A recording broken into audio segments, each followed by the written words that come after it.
Thank you so much for taking the time to join us here on Live Now from Fox. Thank you for having me on, ma'am.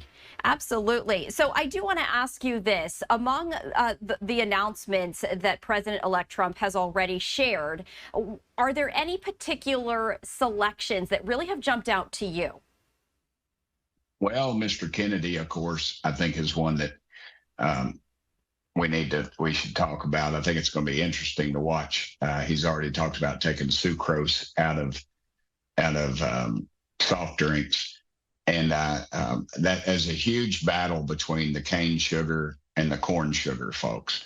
So there's going to be behind the scenes stuff. It wouldn't affect most people. Most people wouldn't know anything about it, except if you're a farmer and you grow corn or you grow cane. There's going to be a fist fight there, and that'll be interesting. It'll also be interesting when he starts getting into the food stamp issue, where a large portion of food stamps are in fact used for soft drinks or cold drinks, as we call them here in East Tennessee. And so what you'll see there is, they shouldn't be in there, and they were going to be taken out. And then you saw the large manufacturers go to the Black Caucus and talk to them about how this was racist.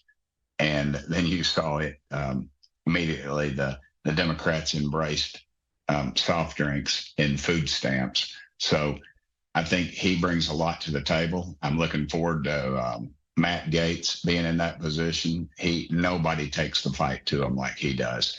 And all the controversy over Matt, the interesting thing that needs to be made out, the Biden Justice Department, there's not anybody they hate more than Matt Gaetz. They threw the case out against him.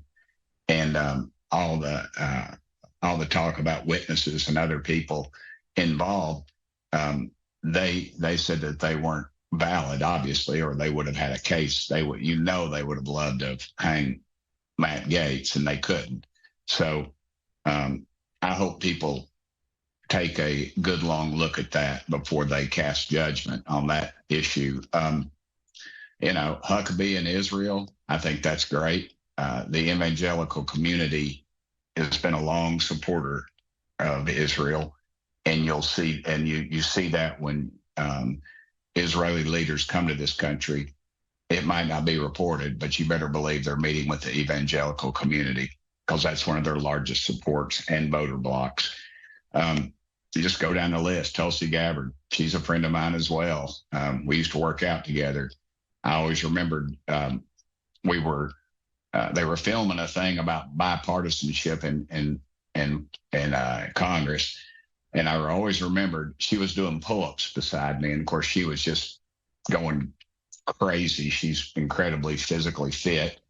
Her and her husband are wonderful people, and she was just embarrassing me. I was sweating out there like a stuck hog, and I remembered thinking, oh Lord, I hope they don't show that. And thank goodness they couldn't show it, because there was like 3 people in our workout group that were running for president, and they had to show equal time. So the world did not see how unphysically fit I was. And Tulsi's been a friend. I make bamboo skateboards. I always tell people it's cheaper than a psychiatrist, and I have yet to make one for Tulsi yet. But every time I see her, she always says, "Where's my skateboard, Burchett?" And it's on my list. If you're watching, Tulsi, you just go down the list. I'm very excited about all these people, and they're going to shake it up. I'm really excited to see what he does with Secret Service. Absolutely. I did want to go back to Matt Gaetz, because some Republican lawmakers have voiced concerns over an uphill battle. When you're talking with your constituents, what's the conversation like? Do you think that this is going to be smooth sailing for all of Trump's picks, or do you think that there might be a little bit of conflict?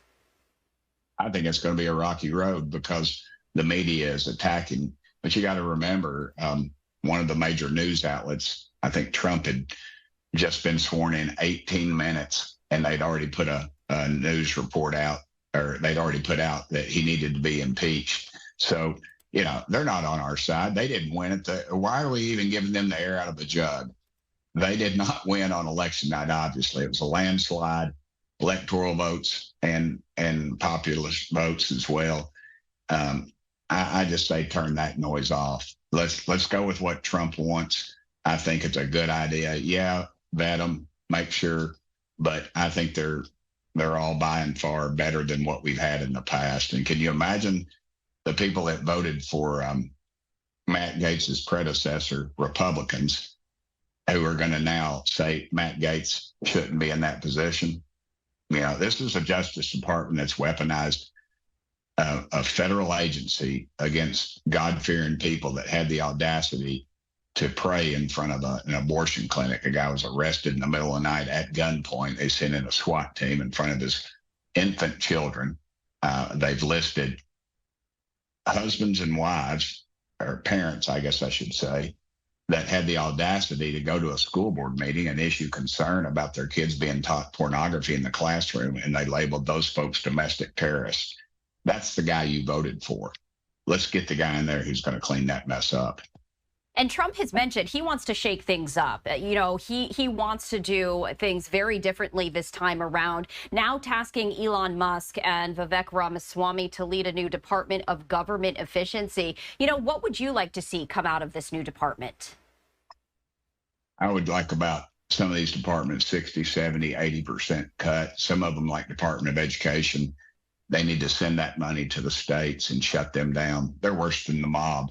They take billions of dollars out of our education system, and I guarantee you there's not one single bureaucrat in Washington, D.C. in the Department of Education that's taught a kid in Tennessee how to read or write or do arithmetic. They're worse than the mob. The Lord only takes 10% with tithe, and these folks take a heck of a lot more. And since when Jimmy Carter put the Department of Education in place, we were #1 in the world in education, and now we're 13th, 14th, 15th. It depends on who you talk to. I think some people have us down as far as 22nd in the world in education. This department is not working. It can't be fixed. Gut it, send it to the states, hold your local people accountable. That's the way it was supposed to be formulated in the first part.